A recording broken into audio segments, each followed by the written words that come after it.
So,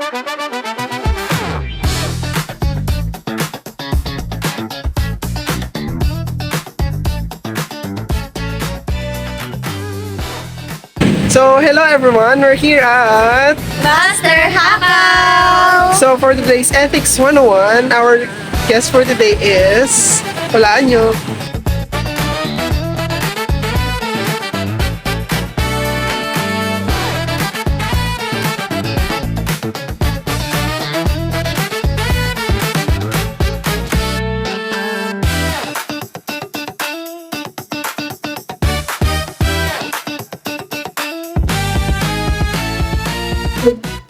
So, good day, Ate. Can you introduce yourself to us and yung role mo po dito sa restaurant? Hi, ako si Jana Mendoza, 22 years old, and staff po ako here. So, usually, Ate, ano yung ginagawa mo dito sa normal day po sa work mo? As a all-around staff po dito, nag-serve po kami and luluto din po ako dito. And at the same time po, cashier din po ako dito. Ginagawa ko po yung mga normal na ginagawa din po ng mga staff sa iba pong establishment. So, dito naman sa, sa role niyo po is, like, important na po yung pag-ibig sa customer. Like, kailangan ba is maging patient ka and understanding po sa iyo sa customer? Yes po. Yun po talaga yung pinaka-major na dapat namin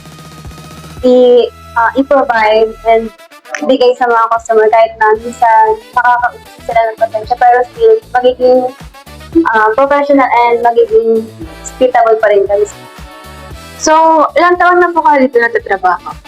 Almost 1 year pa lang. So, matagal-tagal na po. So, based po sa experience niyo, ano po yung pinaka-worst na na-encounter niyo sa customer? Ang worst na naalala ko lang naman na na-encounter ko dito sa pag-work ko here is yung may mga nagko-complain ng mga customers, parang taliwas sa mga in-order nila kasi like yung nire-repeat order naman namin sa kanila tapos oo lang sila lang ako. Tapos kapag i-serve na namin sa kanila, doon na pumapasok yung nagde-demand sila ng work pa ganun. Then, so for our next question is Jana. When you're working here at Master Hakaw, have you ever encountered any difficulties, ethical decision making? Yes po.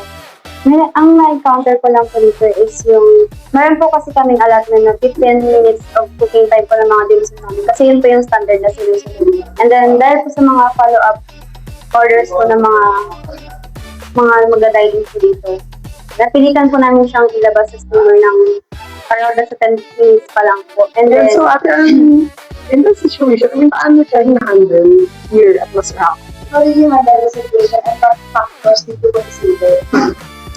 syempre, kahit na nagko-complain yung mga customer namin, sinusunod pa rin namin yung standard namin dito. Like, 15 minutes talaga yung booking time. And makikiusap kami sa kanila dahil yun, naroon kami mga promise time kasi dito. For example, marami na sila and then yung mga orders late, nasa 10 na yung orders late. And then kapag nag-complain sila na matagal, ang sabi namin sa kanila, nag-promise time namin kami sa kanila. Kasi hindi kami magsiserve ng substandard, yung mga undercooked, yung mga product namin dito. We also face that in as someone na nag-work sa fast food din. Meron kasi yung times talaga na kahit anong gawin natin yung bilis, basta marami yung tao yung pumapasok sa restaurant. Marami kami yung orders is fast yung pasok. Kasi hindi na siya minsan makakalo, hindi na siya minsan hindi na siya minsan masiserve ka agad and then may right procedure na. So as someone naman na kung mga ganun, we want to serve our best products. So ganun, yung minsan naman na pag nangarapin ka, minsan ganun, yung may thinking talaga sa restaurant or sa mga pagkasunod ko ng production, mga ganun.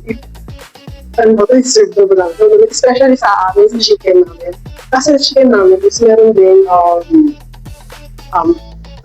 cooking time which is 11 minutes na. Tapos meron pang resting time. So, ang promise time is 15 to 30 minutes. So, as someone na cook, is it ethical ba for us na ilabas yung chicken? Siyempre, diba?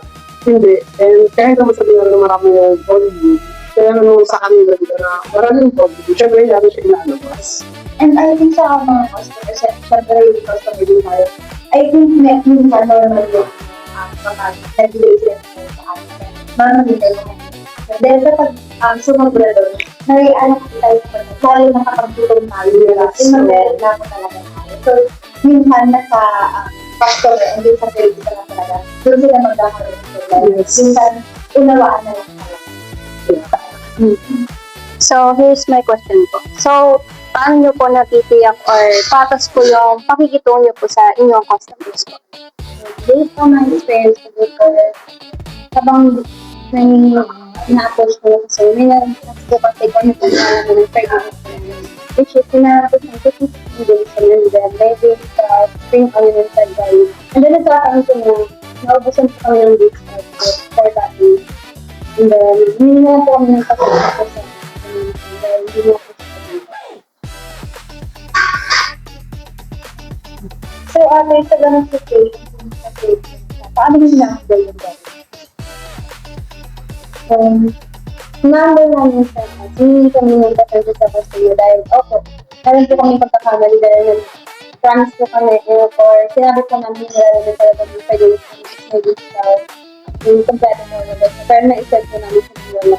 Pero sa ibang araw po nang babalik sila dito is magdalagan pa lang po kami ng discount and then yung mga kailangan po nila at parang deep back po. Siyempre may mga pagkagalang kami dahil pag nag-try kasi na kami ngayon. Siyempre parang yung mga utang po namin sa kanila may serve po para mas babalik po. So, in your experience po, what are the most common ethical issues in the restaurant? Based on my experience po, ang magbibigay ko lang po ng most common ethical issues po is yung pagiging mabagal at pag-serve po. Dahil makikita mo natin sa mga cafes, restaurant partners, sa mga customers po. Pero po dito po kasi sa akin, meron talaga kami sa standard na 15 minutes na pagkikitan. Kasi hindi naman pinag-serve dito ng mabilisan kasi may sinusunod kami rules and regulations. Dahil yung mga food kasi namin, kapag nag-order yung customer namin, din pa lang namin siya dito. Kung wala kami ready to serve namin, yun yung standard na sinusunod kami dito. Kaya, mapapansin nila yung mga pagkakamali talaga ng mga customer dahil medyo matagal talaga yung service. Which is sinasabi naman namin kapag mag-order sa So, here's the last question. What would you do if customer complaint even the staff is not Diba, kaya ito, kunwari ako, kasi customer. So, si customer nito, order tayo ng, like, for example, lemon chicken. So, yun, sinabi ko sa inyo, Miss Jana na, Mr. na, pwede ba ako order lemon chicken? Ganun. Tapos, when serving it sa akin, tapos nag-complain ako na hindi ito yung order ko, ganun. Paano siya na-handle as someone nag-work sa Master Hackett? Ang sa work ko yung sa binigyan namin yung mga ganyan sa mga investigation. Kapag yung mga complaint yung customer namin, and then, naisip namin sa and then, ipapakita namin sa kanila yung receipt dahil yun naman talaga yung order nila. And as a, yun nga, as a non-taking order, i-repeat order namin sa kanila yun, and baka naman sila dito. Tapos yung na-serve namin, doon sila nag-complain, and then, para ma-close na yung yun, ipapakita na nila yung receipt as a proof. Seniors again, syempre, gano'n yun. Nakaka-included kami again sa, yun nga, sa passive restaurant na nagtatrabahuhan ko na wherein, merong mga tao talaga na, lalo na mag sa kiosk, ganito. Sa kiosk, ang in-order nila, so yung kiosk, pindot sila pindot nun.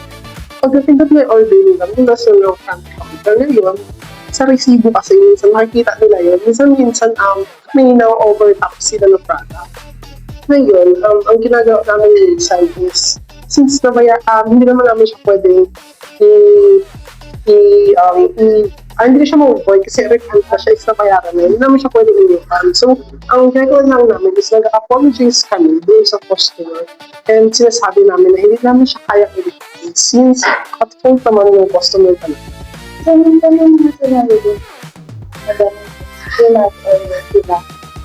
Tapos, after, dahil yung sa kanila yung mali, hindi nila aamin. So, ang gagawin nila, yung dapat yung nagagawin nila. Kasi, ang pamilya nila, bibili sila ng food.